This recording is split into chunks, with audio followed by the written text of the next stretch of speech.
दोस्तों जनरल अमजद शेख साहब ने और डॉक्टर शाहिद मसूद ने बड़े भयानक इंकशाफात किए हैं। वो कौन से इंकशाफात हैं आपको आज की वीडियो में बताएंगे।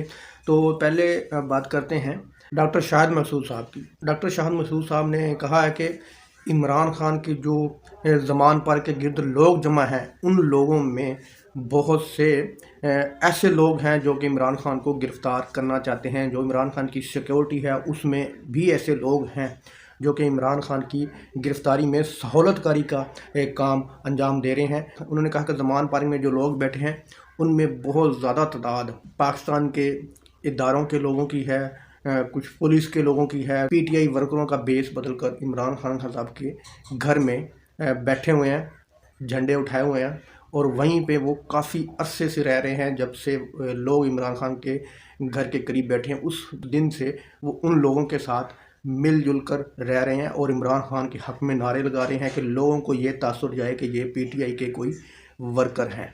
डॉक्टर शाहिद मसूद साहब ने कहा कि जिस दिन उनको लगा कि आज रियल में जो पीटीआई के वर्कर हैं वो कम हैं, उन्होंने उस दिन इमरान खान को गिरफ़्तार कर लेना है। जो इमरान खान की सिक्योरिटी के लिए निजी कंपनी के लोग हायर हुए हैं या हायर किए हुए हैं इमरान खान ने, वो भी उन इदारों की लोगों से मिले हुए हैं। जब उन्होंने इशारा किया तो वो भी जो इमरान खान की सिक्योरिटी के लिए लोग खड़े हैं वो भी इमरान खान के ऊपर गन तान देंगे। ये शाहिद मसूद साहब ने बड़े भयानक इंकशाफात किए हैं।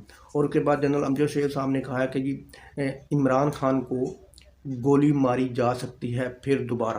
तो ये इंकशाफात कर रहे थे जनरल अमजद शेख साहब किसी यूट्यूबर के साथ। तो उसके प्रोग्राम में जनरल अमजद शेख साहब ने कहा कि इमरान खान की नाअहली का फ़ैसला हो चुका है। नाअहल करेंगे उसके बाद इमरान खान साहब को जब वो कहीं जलसे में जाएंगे या कहीं जुलूस में जाएंगे, कहीं अपनी कैंपेन चलाएंगे इलेक्शन की, तो वहाँ पर उनको टारगेट किया जा सकता है, उनको वहाँ पर गोली मारी जा सकती है। जिस तरह के पहले उन पर हमला हुआ को इस तरह का हमला किया जा सकता है। अगली खबर यह है कि तुर्की में जो ज़लज़ला आया है उसमें तकरीबन 7,000 से ज़्यादा लोगों की हलाकत हो चुकी है, तकरीबन 40,000 लोग ज़ख्मी हैं और बेशुमार लोग अभी भी मलबे के नीचे दबे हुए हैं। अब ये कन्फर्म नहीं है कि वो ज़िंदा हैं या वो शहीद हो चुके हैं।